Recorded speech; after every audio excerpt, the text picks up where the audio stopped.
Convido você a abrir a sua Bíblia no Evangelho segundo Mateus, no capítulo 26. Mateus 26.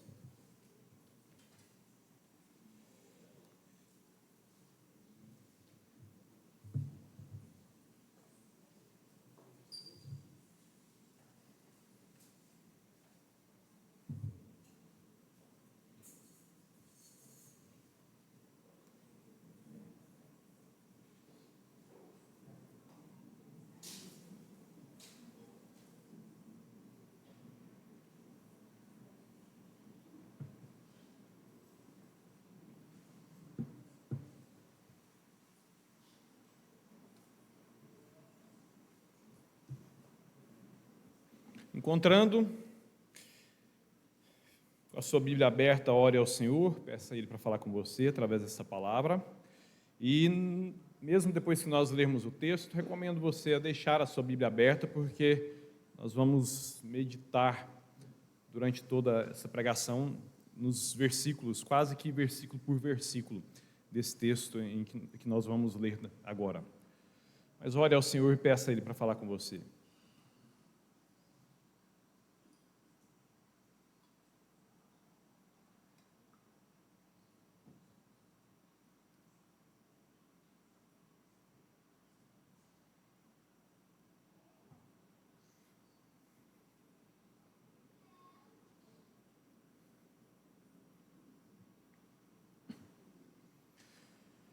Senhor Deus, bom é louvar o Senhor e bom é ouvir o Senhor.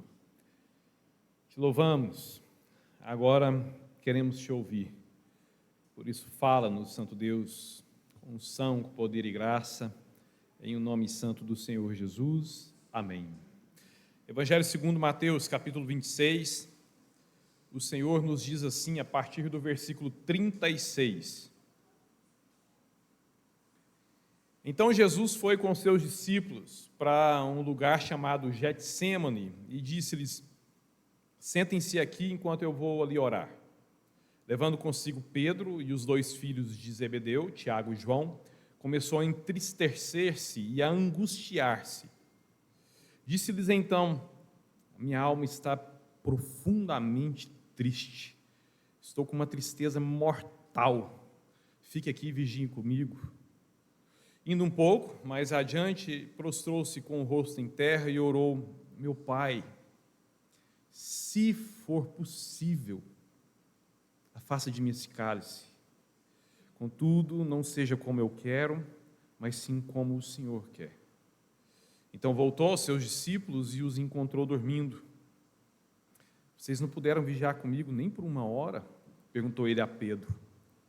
Vigiem e orem, para que vocês não caiam em tentação.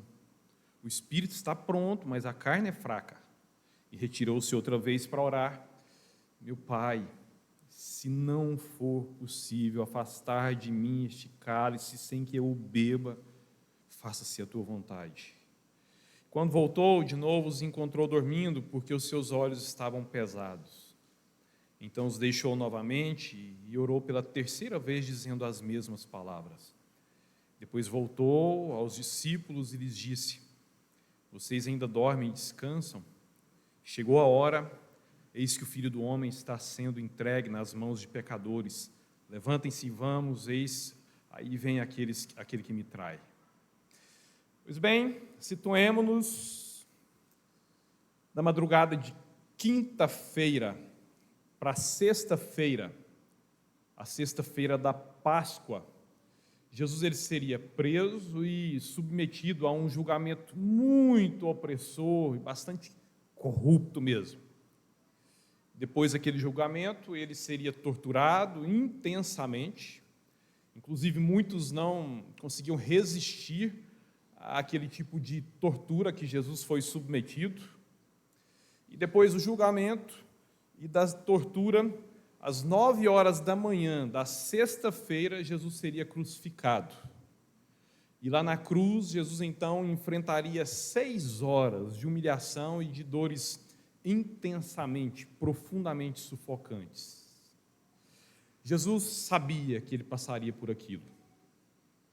Jesus, ele já estava se preparando para aquelas situações a que ele seria submetido. Inclusive, já há alguns dias, algumas semanas, ele vinha preparando os corações dos seus discípulos para que eles não fossem pegos de surpresa.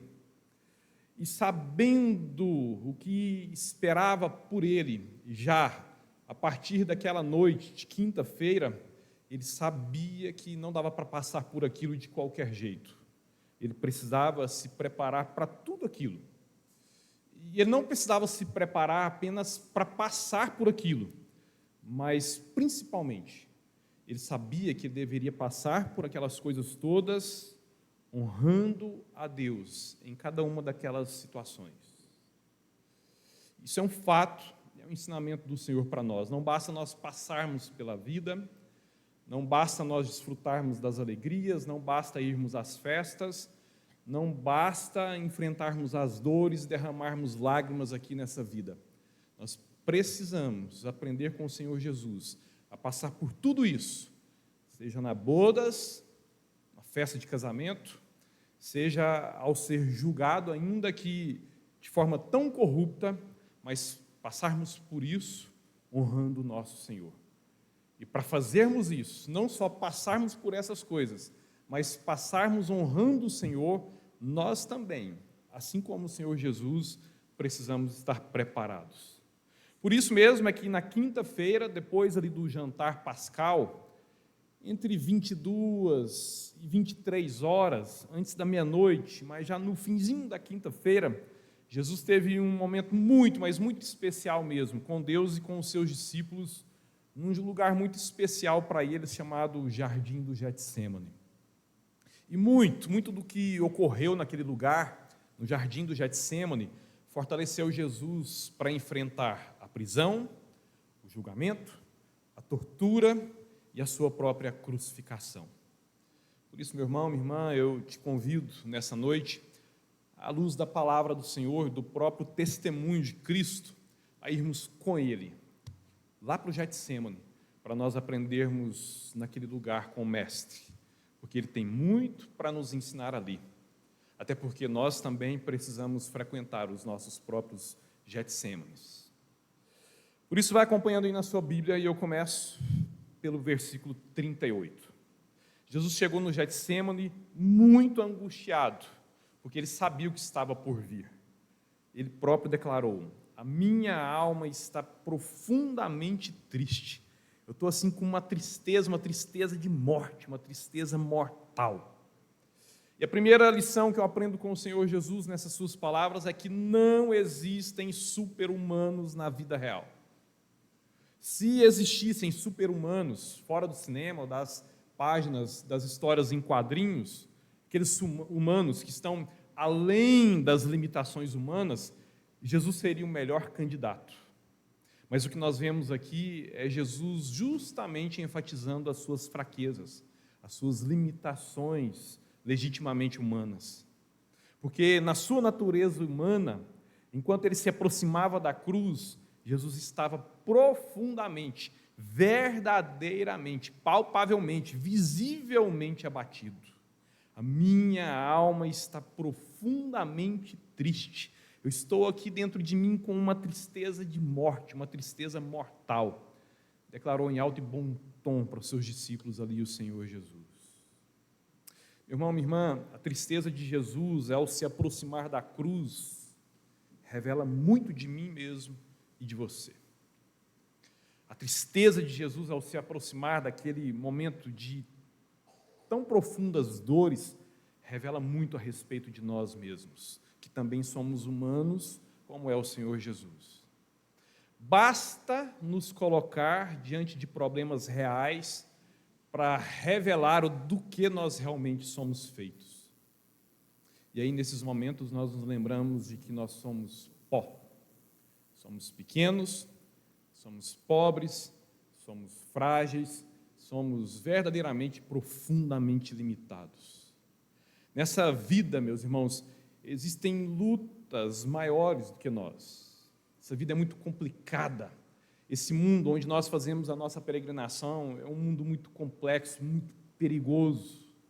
E nós, ao longo dessa nossa existência aqui, vamos sim nos deparar com lutas maiores do que nós. E não apenas com lutas maiores do que nós, mas com muitas e muitas e muitas lutas maiores do que nós. Nós enfrentamos e enfrentaremos muitos problemas que nós não podemos e que jamais poderemos resolver com as nossas próprias mãos, problemas que nós jamais poderemos gerir com as nossas próprias capacidades, problemas que, se os enfrentarmos sozinhos, com toda certeza eles vão nos tragar num piscar de olhos. E, talvez, aliás, é muito provável que alguns aqui agora, ao ouvir isso, estão pensando, isso é para mim. Você está falando sobre mim. Essa palavra é para mim nessa noite, porque hoje mesmo alguns podem estar assim sendo confrontados pela dura realidade das suas limitações humanas, se vendo em situações que trazem angústia, que trazem tristeza, que trazem aflições, e você olha para essas situações e não sabe o que fazer, desejoso de solucionar o problema, ansioso para poder apertar um botãozinho e acabar com tudo isso, mas você se vê emaranhado nisso aí, completamente diante da dura realidade que você é pó e que esses problemas, essas adversidades, sim, verdadeiramente são maiores do que você. Com toda certeza, há aqui entre nós, nesta noite, pessoas que nesses dias estão lidando com essa dura realidade da vida. Eu sou pó e estou enfrentando problemas que eu próprio não posso resolver nesses dias. E mesmo que você não esteja passando por isso nesses dias, com toda certeza você se lembra de muitas e muitas experiências assim ao longo da sua jornada. E se você continuar vivendo nessa vida, virão muitas e muitas situações, assim também para todos nós. Nenhum de nós estamos ilesos a isso. Provavelmente esses que agora se sentem assim, podem estar travando batalhas hoje, que têm feito você se lembrar disso. Você tem pensado nisso nesses dias? Essa palavra te chama para refletir a respeito do momento pelo qual você está passando hoje, nesse momento, nesses dias, ao longo dos últimos dias, da última semana, as últimas semanas, você está lidando com problemas que você não consegue solucionar, ainda que você tenha tentado, ainda que você tenha lutado, ainda que você tenha conversado, ainda que você tenha tentado administrar, mas você entendeu, eu sozinho não posso resolver isso. Mas Jesus, meu irmão, minha irmã, Ele nos guia para a melhor postura possível diante de situações difíceis assim, como essa que talvez você esteja enfrentando hoje. Para isso, olhemos lá para os versículos 36 e 39. Jesus disse: sentem-se aqui enquanto eu vou ali orar. Versículo 39. E indo um pouco mais adiante, prostrou-se com o rosto em terra, e nesta postura, prostrado com o rosto em terra, ele orou. Angustiado e profundamente triste, mortalmente triste, Jesus se afastou lá do barulho da capital, Jerusalém, para orar. Qual foi a atitude a que ele nos chama a aprender, refletir e até mesmo adotarmos mudanças na nossa rotina diária, a que ele se submeteu e que nós devemos aprender com ele e trazer essa postura para as nossas vidas também? Em momentos como aquele, ele precisava sair do barulho da humanidade, ele precisava sair do agito da cidade. Jerusalém, a capital, naqueles dias da Páscoa, estava lotada de gente. Não havia lá dentro da cidade um canto quieto. Era festa, era gente animada, eram as famílias reunidas nas suas casas, comendo as refeições pascais, o templo muito movimentado, as ruas cheias, tumulto da cidade, quando ela está cheia de gente. Jesus entendeu, num momento como esse, em que eu estou passando por uma situação tão aflituosa como essa aqui, angustiante como essa aqui, eu preciso sair do barulho da cidade, para num lugar quieto, no jardim do Getsemane, eu buscar o meu Pai, para compartilhar com Ele a minha angústia, para compartilhar com Ele a minha aflição, para eu ser capacitado por Ele para passar por tudo isso e honrá-lo ao passar por tudo isso. Só que Jesus, ele não foi ali para ficar simplesmente sozinho, deprimido, isolado. Não, não. Ele estava buscando um lugar para ficar quieto, a sós, mas com Deus. Porque Jesus sabia que não dava para enfrentar aquela tensão sem oração. E Jesus, ele estava ali diante do Pai com o rosto em terra, numa postura de humilhação diante do Todo-Poderoso, e daquela forma ele orou. E Jesus, ele nos ensina que na angústia, o melhor que nós podemos fazer é sair da cidade, ir para o jardim do Getsêmani, para nós falarmos com Deus a sós. Meu irmão, minha irmã, tem muita gente que tem desprezado a bênção do quarto, com as portas fechadas, onde a gente se encontra a sós com Deus. Tem muita gente que tem desprezado a bênção da quietude do Getsêmani, mas não consegue se desvencilhar do barulho da cidade, não consegue nem por um minuto se afastar do vício, do tumulto, dos tumultos da vida, não consegue nessa rotina tão escaldante, nessa rotina tão barulhenta, nessa rotina tão cheia de correria, separar um tempo nessa rotina para derramar o coração diante de Deus em silêncio. Mas assim como o Senhor Jesus foi, Ele também nos chama para ir para o Getsêmani. Vá buscar o Senhor, tenha tempo a sós com o Senhor, em lugares quietos. Eu não estou falando que você tem que sair da cidade para ir para o monte, não. O Senhor nos ensinou naquela conversa com a mulher samaritana que nós não precisamos subir no monte para Ele nos ouvir. Se for possível e se for necessário, de fato, se não tiver nenhuma outra possibilidade e fizer isso simplesmente para estar a sós com o Senhor, também não condena a prática, mas não há doutrina a respeito disso, como muitos entendem, né, haver um lugar especial em que Deus nos ouve. A questão é ter um lugar para você se afastar do tumulto da vida, para derramar o coração diante do Senhor e ouvi-lo no silêncio.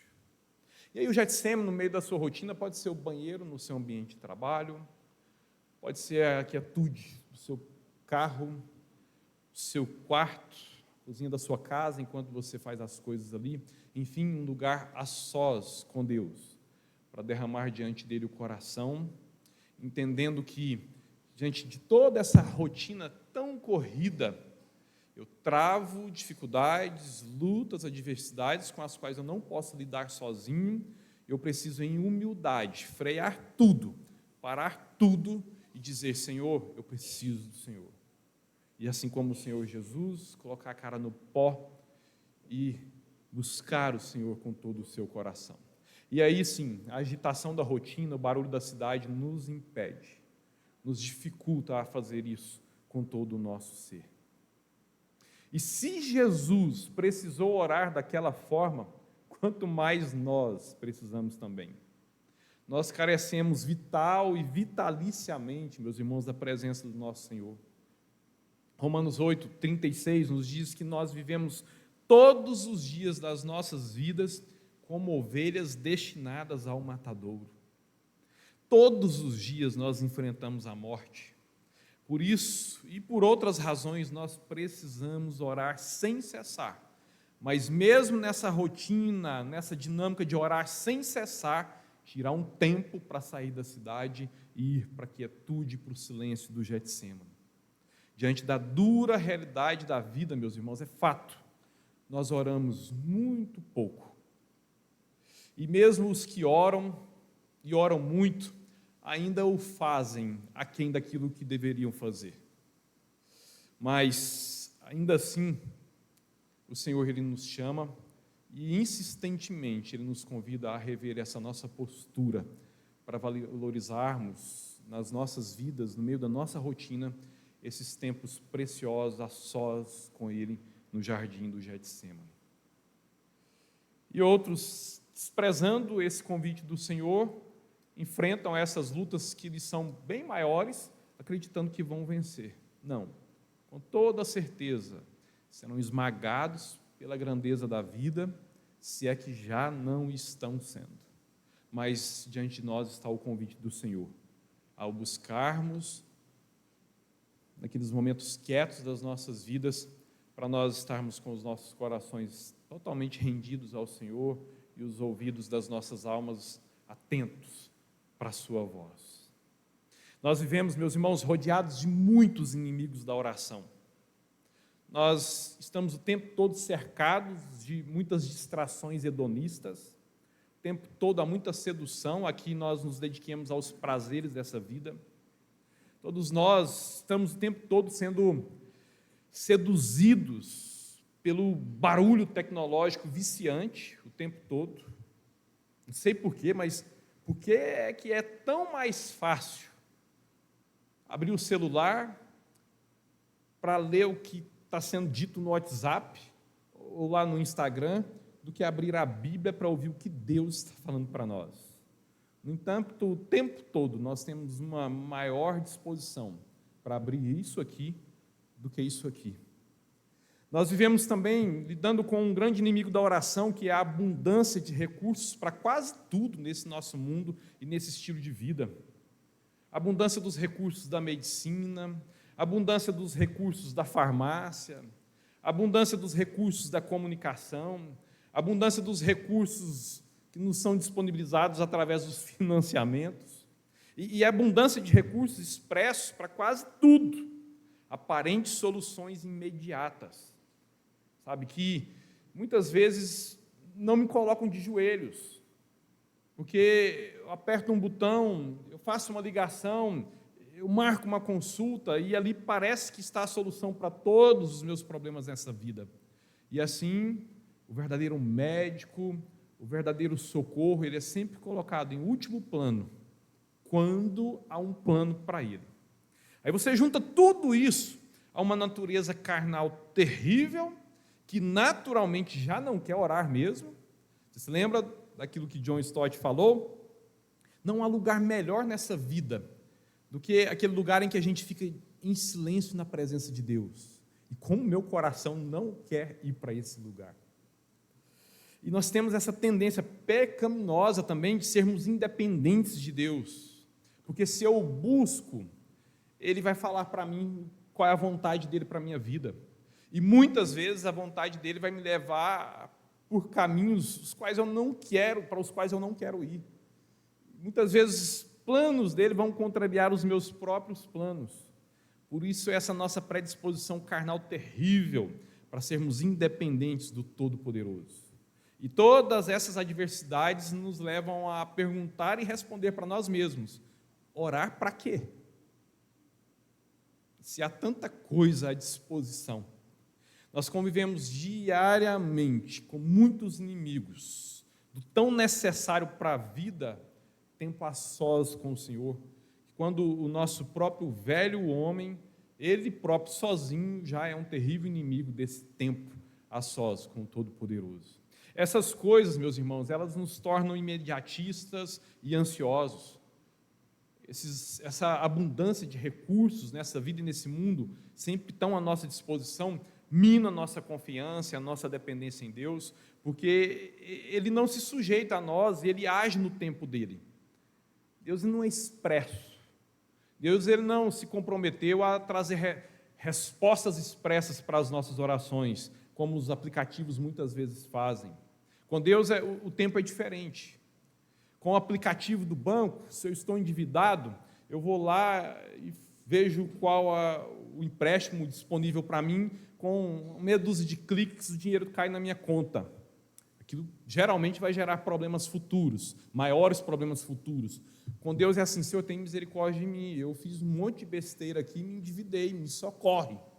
E Ele não se comprometeu a dar respostas positivas expressas, como esses recursos nos trazem o tempo todo. Só que as soluções deles são definitivas. A desses recursos geralmente nos lançam em novos e novos problemas. Essas coisas, elas desviam a nossa atenção do céu para cá somente, reduzindo Deus em o nosso último socorro.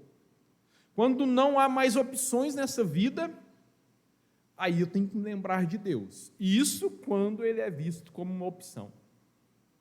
Mas, meus irmãos, se Jesus, sendo tão poderoso, buscou o Pai em oração, é porque ele sabia que esse é o melhor caminho.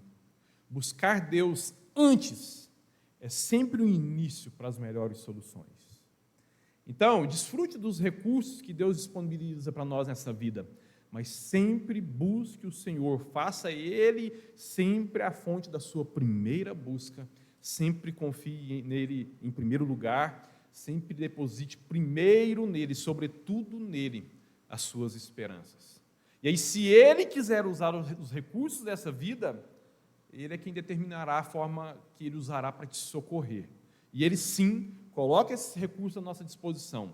O problema é quando nós transformamos esses recursos nos nossos deuses, nas nossas torres de refúgio e proteção. Versículos 36 e 37. Quando estava angustiado e foi lá para o Getsêmani, Jesus levou consigo os seus amigos, Pedro, Tiago e João.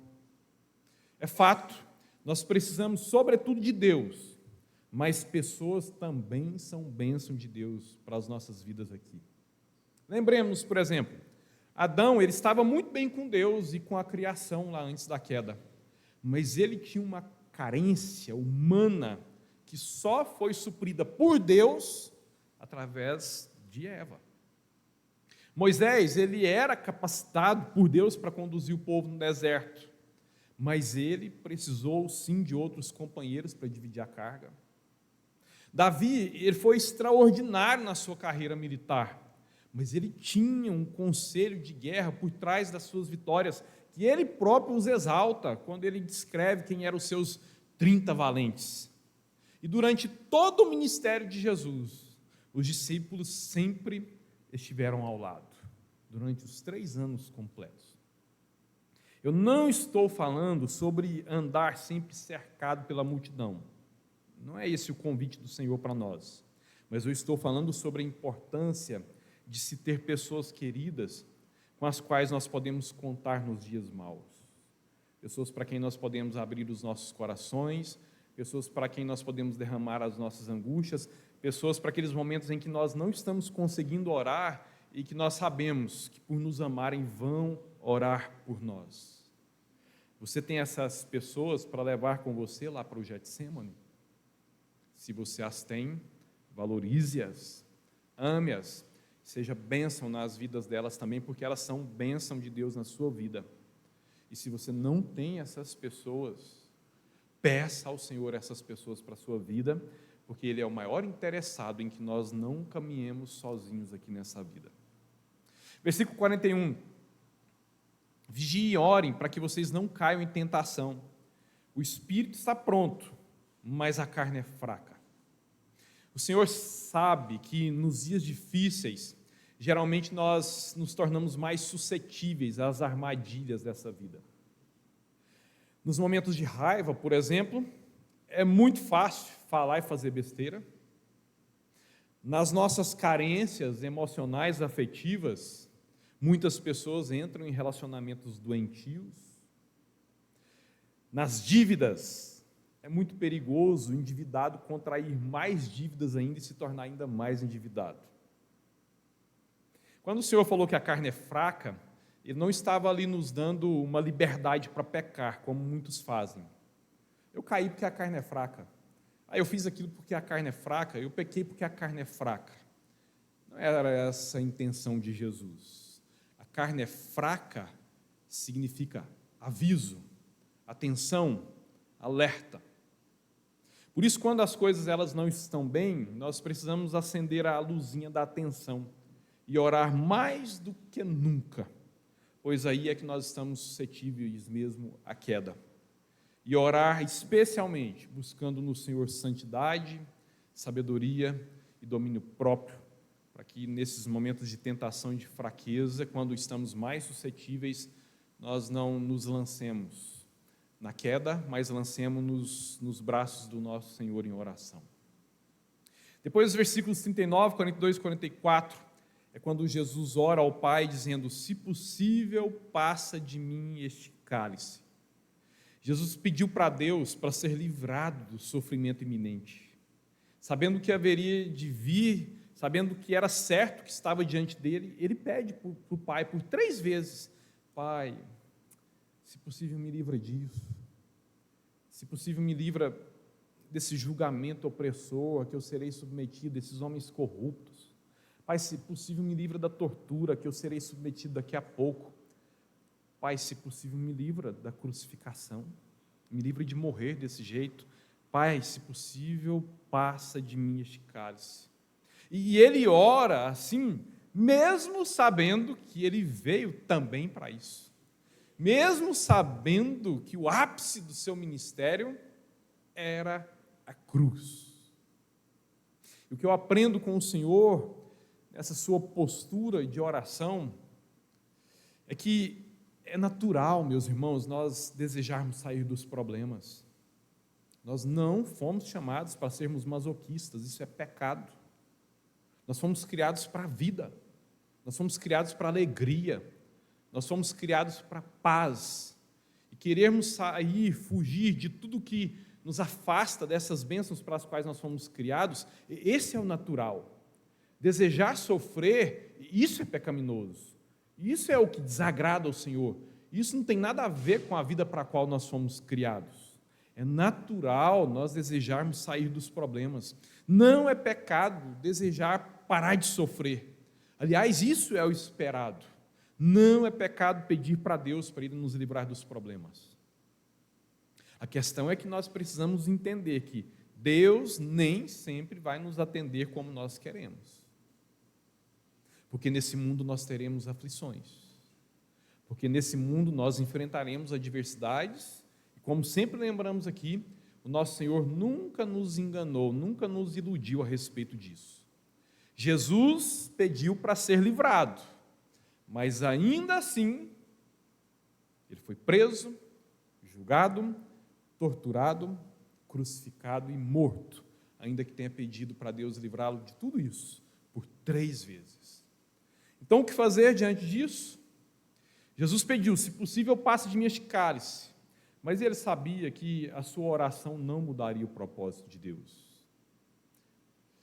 Então, ele conformou a sua própria oração à vontade do Senhor para ele. Porque se de um lado ele pede por 3 vezes, se possível, passe de mim esse cálice, por 3 vezes ele próprio continuou a oração, conformando a sua vontade, o seu pedido à vontade do Pai. Contudo, que não seja feito como eu quero, mas sim como o Senhor quer. E, meus irmãos, Jesus já tinha ensinado sobre isso. Isso aqui não é novidade na vida e no ministério de Jesus. O que Jesus está fazendo aqui é sendo coerente com o seu próprio ensino para os discípulos nos anos anteriores. Pai nosso, que estais no céu, santificado seja o teu nome.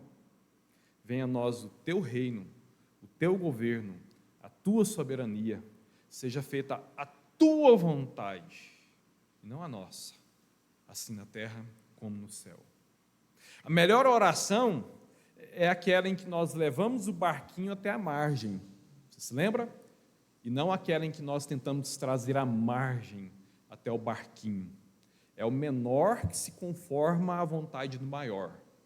E não é tolice o menor tentar fazer com que o maior se curve ao menor. Não vai dar certo. Por isso o Senhor nos chama a, sim, expressarmos a nossa vontade diante do Senhor, mas sempre conformarmos a nossa vontade ao querer do Senhor para as nossas vidas. E ainda que Deus, não tivesse livrado Jesus, as suas orações, sim, foram ouvidas e atendidas da melhor forma de Deus. Versículos 45 e 46. Depois de ter passado por aquele momento de oração ali no Getsêmani, depois de ter feito aquelas 3 orações: Pai, se possível, passe de mim esse cálice, contudo que não seja feita a minha vontade, mas que prevaleça a tua vontade. Jesus se levanta depois daquelas 3 orações, e o que é que ele declara para os seus discípulos? Chegou a hora. Eis que o Filho do Homem está sendo entregue nas mãos dos pecadores. Levantem-se e vamos. Jesus chegou no Getsêmani, meus irmãos, prostrado, com uma angústia mortal. Mas aqui, depois de ter orado, nós já vemos um Jesus fortalecido e preparado para enfrentar da melhor forma o que estava por vir. Foi o que estava por vir que o angustiou. Foi por saber o que estava por vir que o colocou com uma tristeza profundamente mortal. Mas depois que ele se curva com a cara no chão diante do Pai e ora ao Pai, pedindo para que o Pai faça a vontade dele sobre a dele próprio, Jesus se levanta dali totalmente preparado para enfrentar tudo aquilo que estava por vir. A prisão, o julgamento, a tortura, a crucificação e a morte. E ele fez tudo o que tinha que ser feito, e fez tudo o que tinha que ser feito de forma perfeita, cabalmente, completamente. E o Pai, sim, foi honrado em todos aqueles momentos, na vida e através da vida de Jesus. Porque Jesus conformou a sua vontade à vontade do Pai, não o contrário. Muitas vezes, Deus ele não vai nos livrar dos problemas, mas se nós nos submetermos a Ele, Ele sempre nos ajudará a enfrentar as adversidades da melhor forma possível. Por isso, você sim, meu irmão, você pode orar. Senhor, me livra disso. Senhor, me tira dessa situação. Senhor, acaba com essa situação.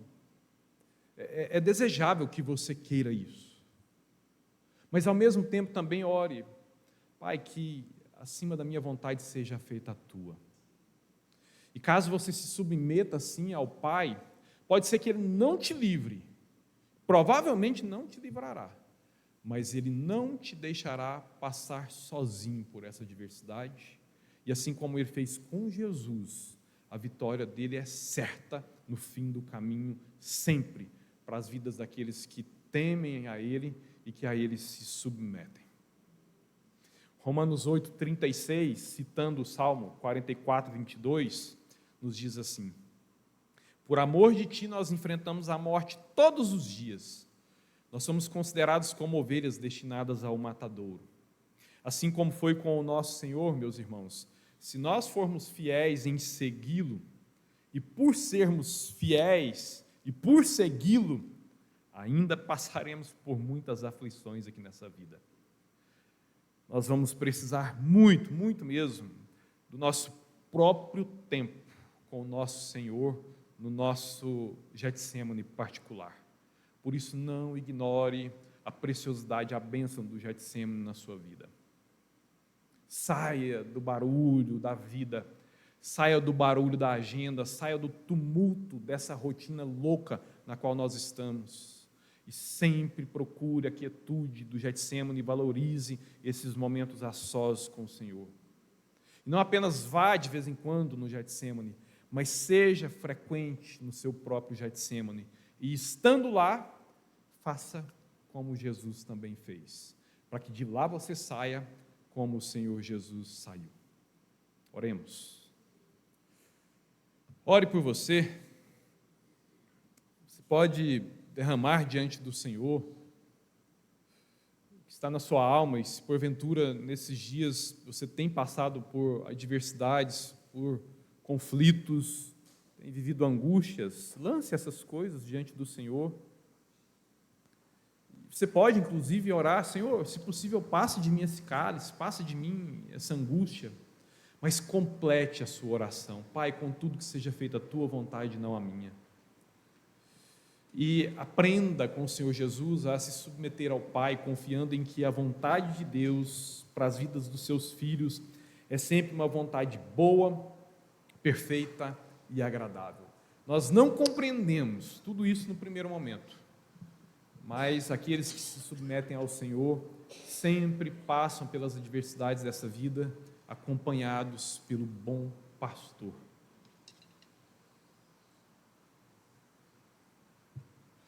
E reflita sobre a sua rotina, sobre a sua vida diária. Você tem sido frequente no Getsemane? Ou você tem ido pouco para esse lugar tão precioso, onde nós buscamos o Senhor na quietude da nossa comunhão com Ele?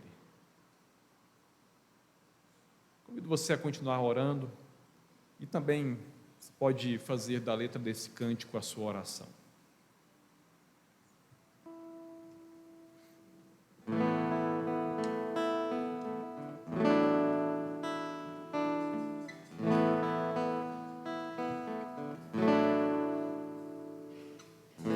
No Getsemane foi que meu Jesus orou, se entregando ao Pai mais uma vez. Logo vieram pessoas para o levar para a maior das provações. Ele tanto amou, tudo suportou. Ele carregou a nossa cruz.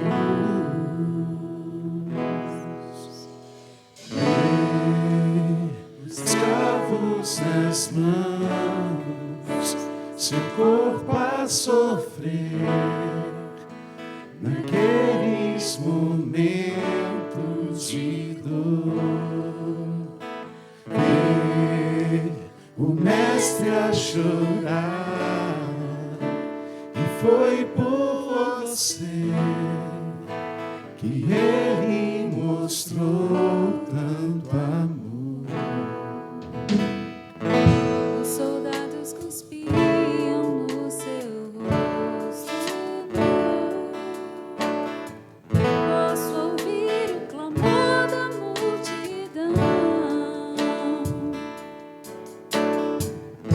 E Jesus a olhar aquele céu azul, pede ao Pai que lhes dê o seu perdão. Ele tanto amou, tudo suportou. Ele carregou a nossa cruz.